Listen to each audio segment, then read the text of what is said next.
The sound you hear is the ticking clock. We are in the final countdown to limit global temperature rise to 1.5 degrees Celsius, and time is not on our side. Exhibit A 2024, with the hottest day on record and the hottest months on record, this is almost certain to be the hottest year on record. As the president of COP29, Azerbaijan will do its best to find common understanding between developed and developing countries, between Global South and Global North. During COP29, agreement will be signed with BP from UK to build 240 megawatts solar power station in the district of Jabrayil. This project will provide decarbonization of one of the biggest oil and gas terminals in the world, the Sangachal terminal. Today, Azerbaijan's share in global oil production is 0.7%, in global gas production is 0.9%. I have to bring these figures to the attention of our audience because right after Azerbaijan was elected as a host country of COP29, we became a target of coordinated, well-orchestrated campaign of slander and blackmail. Vulnerable. This is how the Maldives is often portrayed. The new climate finance goal must reflect the true scale of the climate crisis. The need is in trillions, not billions. 28 COPs later, emissions still rise, finance falls still short, and our hopes fades. Let us prove this time it will be different. For nations like Antigua and Barbuda, these are no longer warnings. They are devastating daily realities. Every year of inaction compounds our vulnerability and deepens the injustice that we endure. We cannot wait any longer for empty pledges to become meaningful action. For decades, wealthy nations pledged $100 billion annually to support vulnerable countries, yet these promises have largely gone unfulfilled.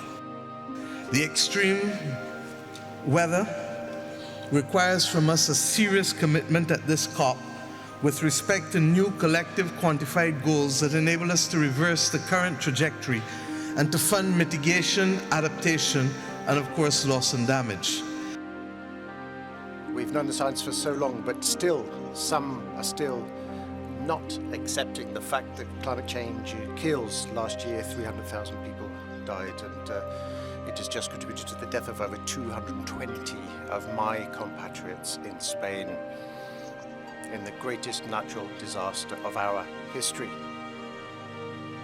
Yet only 5 months ago, we experienced horrible floods that led to the deaths of 267 and displaced 281,000 people. This troubling climate story is not confined to Kenya. Africa as a whole is already grappling with the climate-induced annual losses and damages on infrastructure, agriculture, water, tourism, and other climate-sensitive sectors, ranging from 9 to 12% of the continent's GDP. This finance COP can make it happen by agreeing to scale up the climate finance based on a new collective quantified goal, quantum for not less than $1.3 trillion annually from 2025. This is key to meet the adaptation and loss damage needs of developing countries. We equally need to agree on a global goal on adaptation as we significantly increase ambition for the NDCs to limit a global temperature rise to 1.5 degrees Celsius above pre-industrial levels. Without climate justice, there can be no real resilience, and I wouldn't want other countries to face the plight Pakistan faced. Of our little amount of land, we've protected half already. Of that huge expanse of sea that we have, we've already protected 32%. In other words, we have achieved the UN 30 by 30 4 years ago. Having done all of that, what do we find? Rising sea level. It's threatening our port, our airport, our housing infrastructure, our fuel farm, our power station, our courts. Everything is being threatened. We have to relocate our houses. We have to relocate infrastructure. It may cost us $15 to $20 million to relocate houses, $15 to $20 million to relocate infrastructure. Where will we get the money for this? Well, there's been a lot of pledges through COP 28, 27, 26, now 29. And Adaptation Fund, Loss and Damage Fund, $700 million. But the mechanisms aren't clear. What Seychelles is asking, COP29, let's make this a resolution that we shall ask that the mechanisms to release those funds. The world is on the razor's edge. Russia's war of aggression against Ukraine, the war in Gaza, and the tragic crisis in the Middle East, civil war in Sudan. These conflicts and many others are leading to humanitarian disasters for civilian populations. You can count on the European Union.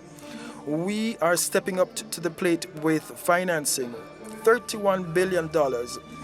That is more than our fair share. I come here from a little country in the middle of Europe, Albania, where we are proud to have 100% renewable energy production. But what does it mean for the future of the world if the biggest polluters continue business as usual? Far be it from me to lecture anyone. After all, we are used to being lectured, not to lecturing others. But my point is, what on earth are we doing in this gathering over and over and over if there is no common political will on the horizon to go beyond words and unite for meaningful action? The national sovereignty and priorities are key to address the global climate change challenges and to transform the global energy system. The continue should have equal access to the technologies, knowledge, investment, and nuclear energy in order to increase the share of clean and renewable energy for achieving this goal. We need a balanced energy mix to enhance the transition process. We must use all available technologies, not only renewables, but also gas, biofuels, hydrogen, CO2 capture, and in future nuclear fusion, which could produce clean, safe, and limitless energy. As I said in Dubai last year, I strongly believe that nuclear power is essential to meet climate goals. It gives me hope that nuclear energy is more and more popular around the world. Kazakhstan is firmly committed to the global climate agenda under the Paris Agreement, pursuing an ambitious target towards carbon neutrality by 2060. Despite accounting for only 1% of global emissions, Central Asia faces multiple climate risks.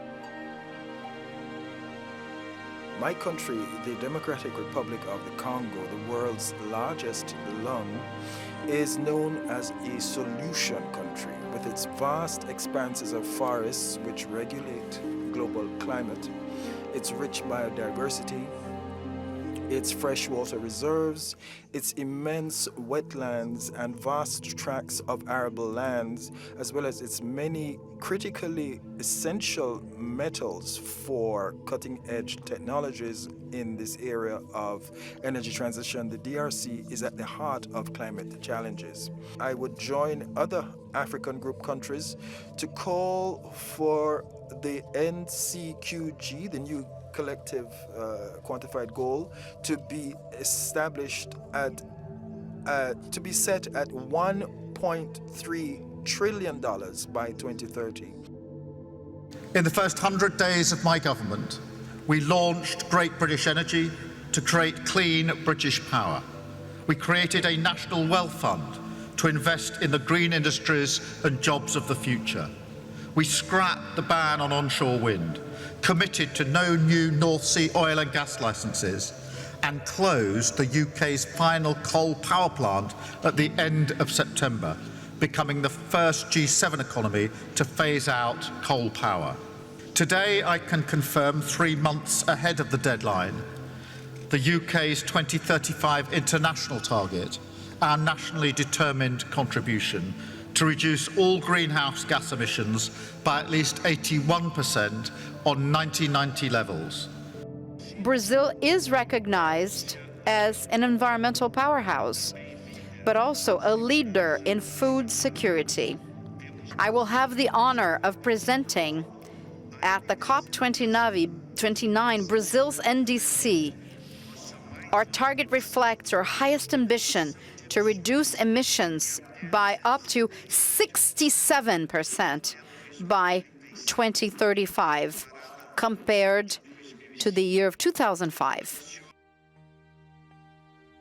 And we also are planning to have low-carbon energies and technology implemented and to promote sustainable energy. Our objective is to reduce greenhouse gas emissions by 80% and to do so by 2040.